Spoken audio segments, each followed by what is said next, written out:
नमस्कार, आप देख रहे हैं न्यूज 9 भारत और मैं हूं आपके साथ अशोक चौहान। देश और दुनिया की तमाम खबरों पर आइए डालते हैं एक नजर।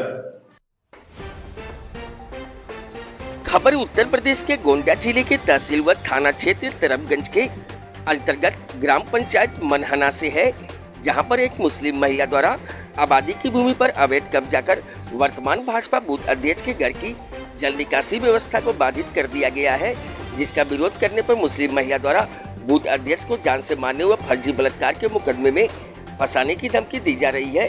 इसके संबंध में पीड़ित भाजपा बूथ अध्यक्ष ने तरफगंज थाना अध्यक्ष को शिकायती पत्र देकर कार्यवाही की मांग की।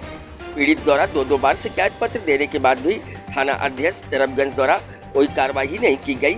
आपको बताते चले, पीड़ित भाजपा बूथ अध्यक्ष का नाम परशुराम शर्मा है, जो भूतपूर्व सैनिक है और सेना से 2000 में सेवानिवृत्ति के बाद से भाजपा पार्टी से जुड़े हुए हैं और लगातार पार्टी की सेवा कर रहे हैं। लेकिन मुस्लिम महिला द्वारा सताए जाने पर थाना अध्यक्ष तरफगंज को शिकायती पत्र देने के बावजूद कोई कार्रवाई न होने से काफी हताश व निराश है, जिससे दुखी होकर पीड़ित बूथ अध्यक्ष ने शासन प्रशासन व पार्टी के नेताओं से न्याय दिलाने की गुहार लगाई है। आइए आपको सुनवाते हैं पीड़ित भाजपा बूथ अध्यक्ष की कहानी, उन्हीं की जुबानी। न्यूज 9 भारत के लिए मोहनलाल चौहान की रिपोर्ट। चाचा जी, आपका नाम क्या है? मेरा नाम पंडित परशुराम शर्मा है और मैं ग्राम मनहाना, पोस्ट पूरे घीसेराम, तहसील तरफगंज, जिला गोंडा का निवासी हूँ। क्या आप किसी पार्टी वार्टी से जुड़े हुए हैं? और मैं अपने शिक्षक कार्यकाल के बाद में इंडियन आर्मी में ज्वाइन किया और उसमें 1972 से लेकर 2000 तक हमने सर्विस किया और सूबेदार पद से 2000 में मैं रिटायरमेंट हुआ हूँ और तब से घर पर रह करके मैं सामाजिक कार्य और ईश्वर के भजन में लगा हुआ हूँ। मैं जब से रिटायर हुआ हूँ तब से भाजपा में अपने दिलो दिमाग से कार्य कर रहा हूँ और बूथ अध्यक्ष के पद पर अभी मैं मौजूद हूँ और ईमानदारी से अपने देश के लिए और भारतीय जनता पार्टी के लिए कार्य कर रहा हूँ। तो भारतीय जनता पार्टी में आप कितने वर्षों से सेवा कर रहे हैं? भारतीय जनता पार्टी में जब से मैं रिटायर हुआ हूँ, फौज से सेवानिवृत्त होकर के घर आया हूँ, तभी से मैं भाजपा में जुड़ गया हूँ। आप कब रिटायर हुए? मैं 2000 में रिटायर हुआ हूँ। लगभग आप 23 वर्ष तक? 23 वर्ष हो गया मेरे को, मैं भाजपा में कार्य कर रहा हूँ। तो आपकी समस्या क्या है?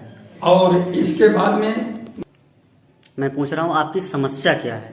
हमारी समस्या ये है कि जो हमारे मकान का नापदान है और बरसात का पानी, ये करीब 40 साल से हमारे घर के पूरब तरफ आबादी की जमीन में निकल रहा है, जिसको एक मोहम्मदन की औरत, लियाकत अली की औरत, वो प्रदेश में रहते हैं, उनकी औरत और बेटी घर पे रहती है और उन्हें जबरियन उस पानी को, निकास को वो बंद करना चाहती हैं, जिसके लिए वो नींव खोद करके और उस पर नींव उठाना चाह रही हैं। क्या वो भूमि आबादी की है? वो भूमि आबादी की है, ना किसी के पट्टे में है और ना किसी के दस्तावेज में कोई बैनामा की जमीन। आपका पानी कब से बह रहा है? मेरा पानी जब से मेरा मकान बना है 40 साल से बह रहा है और उस मकान से पहले से भी पानी उसी रास्ते से बह करके और खेत में पानी तालाब में निकल जाता था। उस आबादी की भूमि पर पानी बहने की अनुमति आपने किसी से ली थी? हाँ, सन 2012 में हमारी ग्राम सभा के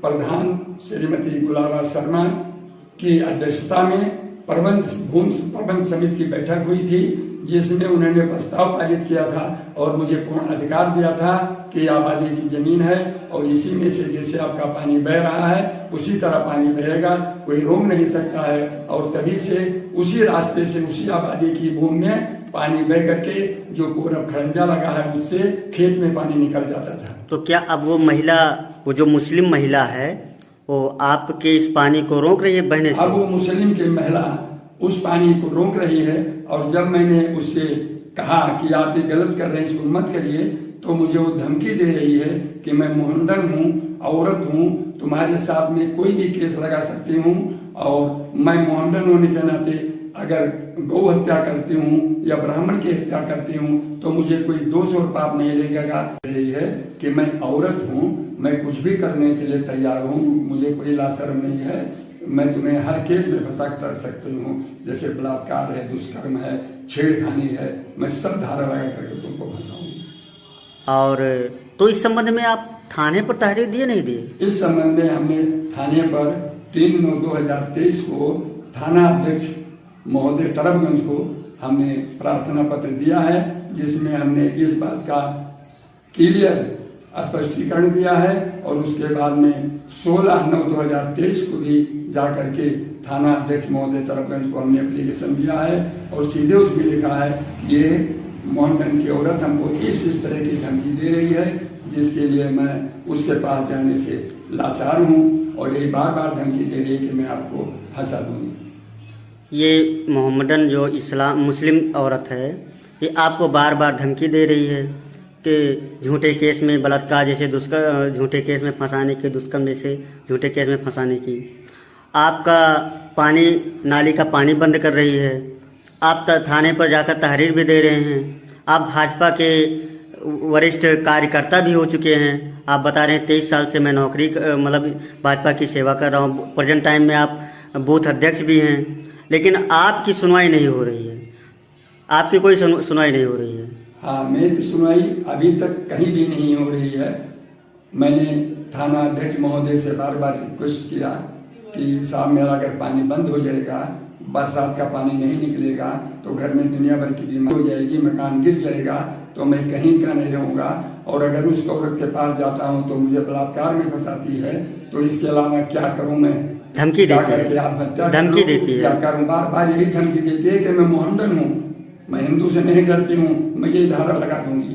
इसलिए मैं डर करके उसके पास नहीं जा पाता हूँ। और थाना अध्यक्ष महोदय के पास जाते हैं अपनी समस्या लेकर, लेकिन आपकी समस्या का समाधान वहां से जाकर बोल देते हैं 2 दिन बंद रखो, इसके बाद आएंगे, इसके बाद आएंगे, कोई सुनवाई नहीं हो रही। शासन से और अपने पार्टी के नेताओं से क्या मांग कर रहे हैं? हम अपने पार्टी के नेताओं से, हम प्रशासन से, माननीय विधायक साहब से, सांसद साहब से, जितने भी हमारे भाजपा के नेता हैं, मैं उनसे यही करबद्ध प्रार्थना करना चाहता हूं कि मैं भाजपा का सदस्य हूं, बूथ अध्यक्ष हूं, वो हमारी इस परेशानी को समझें।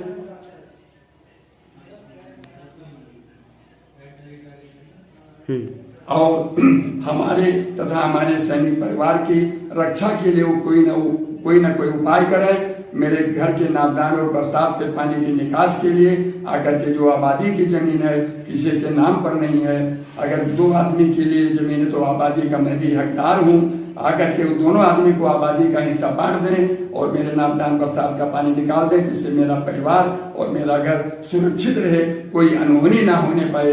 यही मेरी भारतीय जनता पार्टी के सभी नेतागण, सभी अधिकारी, प्रधानमंत्री साहब, मुख्यमंत्री साहब, विधायक, सांसद, सबसे मेरा यही हाथ जोड़कर प्रार्थना है कि वो मेरी विनती को सुनें और मेरे दुख दर्द को दूर करें, जिससे मेरा घर और परिवार सुरक्षित रह सके। ये देखिए, यहाँ खबरों का सिलसिला कभी नहीं थमता। सिर्फ और सिर्फ बने रहिए न्यूज़ 9 भारत पर। अब चाहूंगा इजाजत, नमस्कार।